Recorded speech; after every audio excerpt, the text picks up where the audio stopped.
ఆంధ్రప్రదేశ్ ఉప ముఖ్యమంత్రి పవన్ కళ్యాణ్ మరోసారి మంట రాజేస్తారా? పిఠాపురం కేంద్రంగా ప్రకంపనలు పుట్టిస్తారా?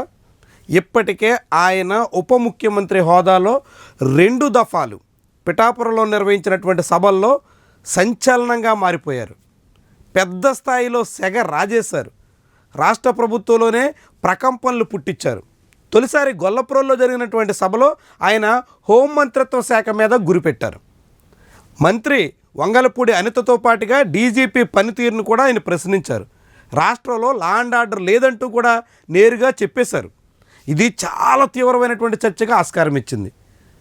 ఆ సమస్య పోతుంది అనుకునేటువంటిలోగా ఆయన రెండోసారి పిఠాపురం వెళ్ళినప్పుడు తిరుమల తిరుపతి దేవస్థానానికి సంబంధించినటువంటి వ్యవహారంలో బాంబు పేల్చారు. తొలిసారి వంగలపూడి అనితను ఆయన హెచ్చరిక చేస్తే నేరుగా వంగలపూడి అనిత ఉప ముఖ్యమంత్రిని కలిసి ఆయనకి నచ్చజెప్పుకోవలసి వచ్చింది. ఆ తర్వాత డీజీపీ కూడా ఆయన కలిసి అనేక రకాలుగా వివరణ ఇచ్చుకోవాల్సి వచ్చింది. కానీ రెండోసారి పిఠాపురం కేంద్రంగా టీటీడీ మీద విసిరినటువంటి బాంబులతో నేరుగా టీటీడీ చైర్మన్ క్షమాపణ చెప్పాల్సి వచ్చింది. క్షమాపణ చెప్పాల్సిందే అంటూ పవన్ కళ్యాణ్ చేసినటువంటి డిమాండ్కి తొలుత ససేమీరా అన్నప్పటికీ చివరికి టీటీడీ చైర్మన్ బిఆర్ నాయుడు తల ఒగ్గాల్సి వచ్చింది. క్షమాపణ చెప్పాల్సి వచ్చింది. ఆ క్షమాపణ తాలూకా ప్రభావం ఆంధ్రప్రదేశ్ రాజకీయాల్లో ఇంకా కనిపిస్తూనే ఉంది. బాహాటంగా కొంత, అంతర్గతంగా కొంత ఈ విభేదాల పరంపర ఇంకా నడుస్తూనే ఉంది. సరిగ్గా ఇదే సమయంలో వచ్చే నెల 12వ తారీఖున పిఠాపురం వేదికగా ప్లేనరీ నిర్వహించబోతున్నారు. జనసేన ప్లేనరీ అంటేనే ఒక సంచలనాలకి వేదిక. అనేక రకాల కీలక ప్రకటనలకు అది కేంద్రం. గతంలో పవన్ కళ్యాణ్ మంగళగిరి కేంద్రంగా నిర్వహించినటువంటి ప్లేనరీ సభల వేదికగానే తొలుత తెలుగుదేశం ప్రభుత్వం మీద హెచ్చరిక చేసి తొడగొట్టి ఆ ప్రభుత్వాన్ని కోల్చడానికి కారకుడయ్యారు. ఆ తర్వాత వైఎస్ జగన్మోహన్ రెడ్డి ప్రభుత్వం మీద సవాల్ చేసి జగన్మోహన్ రెడ్డి ప్రభుత్వం అధికారం కోల్పోవడానికి ముఖ్యమైనటువంటి నాయకుడయ్యారు. ఇలా ప్లేనరీ కేంద్రంగా పవన్ కళ్యాణ్ చేసేటువంటి ప్రకటనలు అత్యంత రాజకీయంగా చర్చనీయాంశమైనటువంటి చరిత్ర ఆంధ్రప్రదేశ్లో ఉంది. అదే సమయంలో పిఠాపురంలో ఆయన చేసినటువంటి 2 సభల్లోనూ ఉన్న ప్రకటనల పరంపర చాలా కాలం పాటు కొనసాగింది. ఈ నేపథ్యంలో అదే పిఠాపురంలో మరోసారి ప్లేనరీ నిర్వహించబోతున్నటువంటి తరుణంలో దీని ప్రభావం ఇంకెంత తీవ్రంగా ఉంటుందో అనేటువంటి చర్చ మొదలైంది. చాలా కీలకమైనటువంటి అంశం.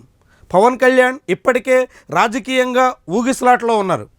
రాష్ట్ర ప్రభుత్వంతో విభేదించి పూర్తిగా దూరం అవ్వాలా, లేకుంటే అనేక రకాల సమస్యలు వస్తున్నప్పుడు కూడా, అనేక విభేదాలు ఉన్నప్పుడు కూడా సర్దుకుని పోవాలా అన్న దాని మీద మళ్ళా గుల్లాలు పడుతున్నారు.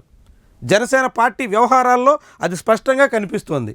పవన్ కళ్యాణ్కి ఆరోగ్యం బాగోక హైదరాబాద్లో ఉండిపోయారు అంటూ చెప్తున్నప్పటికి కూడా దాని వెనక అనేక రకాల ఊహాగానాలకి ఆస్కారం ఇచ్చేలా ఆయన తీరు కనిపిస్తుంది. గడిచిన 20 రోజులుగా పవన్ కళ్యాణ్ పూర్తిగా రాష్ట్రానికి దూరం అయిపోయారు. తన శాఖకు సంబంధించినటువంటి వ్యవహారాల్లో కనీసం కూడా జోక్యం చేసుకోవట్లేదు. హైదరాబాద్ కేంద్రం నుంచే కొంత తన శాఖ వ్యవహారాలని పర్యవేక్షించే అవకాశం ఉన్నప్పటికీ కూడా ఆయన ఏమాత్రం చొరవ చూపడం లేదు. చివరకు కేరళ, తమిళనాడు రాష్ట్రాల లాంటి చోట్ల పర్యటనలకు ఆయన ఇచ్చినటువంటి ప్రాధాన్యత సొంత శాఖలో, సొంత రాష్ట్రంలో పెట్టడం లేదు అనేటువంటి అభిప్రాయం కూడా వినిపిస్తుంది. సరిగ్గా అదే సమయంలో పవన్ కళ్యాణ్ గైర్హాజరీలో ఉండగా పవన్ కళ్యాణ్ పనితీరు బాలేదంటూ 10వ ర్యాంక్ ఇచ్చేశారు చంద్రబాబు. ఆ తర్వాత కూడా పవన్ కళ్యాణ్ శాఖలోనే ఫైళ్ల క్లియరెన్స్లో విఫలమవుతున్నారంటూ చెప్పుకొచ్చేశారు. వీటన్నిటికీ తోడుగా మంత్రివర్గ సమావేశం కేంద్రంగానే తాను ఫోన్ చేసిన పవన్ కళ్యాణ్ అందుబాటులోకి రాలేదు, తన ఫోన్ కాల్కి కూడా ఉప ముఖ్యమంత్రి దొరకడం లేదు అంటూ ముఖ్యమంత్రి చెప్పుకొచ్చారు. ఇవన్నీ వాళ్ళ మధ్య ఉన్నటువంటి దూరానికి సూచికగా కనిపిస్తున్నాయి.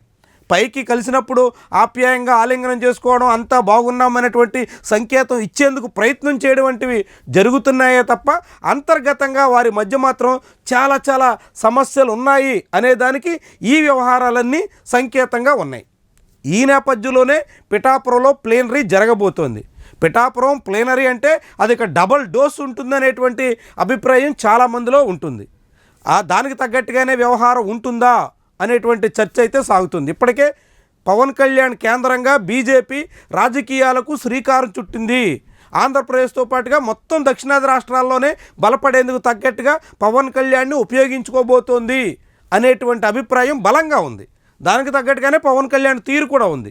ఈ నేపథ్యంలో పవన్ కళ్యాణ్ ఇప్పుడు ఆంధ్రప్రదేశ్లో తన సొంత రాష్ట్రంలో తను ప్రాతినిధ్యం వహిస్తున్నటువంటి ప్రభుత్వంలో ఎలాంటి చిచ్చు రాజేస్తారు, ఏ రీతిలో మంట పుట్టిస్తారు, పిఠాపురంలో ఆయన పేల్చేటువంటి బాంబుల ప్రభావం, మాటల తోటాల ప్రభావం ఏ రీతిలో ఉండబోతోంది చూడాల్సినటువంటి అంశం. ఎందుకంటే ఎన్నికల ముందంటే అప్పట్లో వైఎస్ఆర్సీపీ మీద ఆయన ఎంత తీవ్రంగా విమర్శించినా వాటన్నిటికీ జనం నుంచి అభినందనలు, అనేక రకాలుగా ప్రశంసలు వస్తాయి. కానీ ఇప్పుడు ఆయన అధికారంలో ఉండగా నిర్వహిస్తున్నటువంటి తొలి ప్లేనరీ కాబట్టి ఈ సమావేశంలో ఆయన ఎవరి మీద గురి పెడతారు, ఏ రీతిలో మాటలు పేల్చబోతున్నారు, ఏ రీతిలో ఆయన ప్రకంపనలు పుట్టించబోతున్నారు అనేవి కీలకమైనటువంటి వ్యవహారాలు.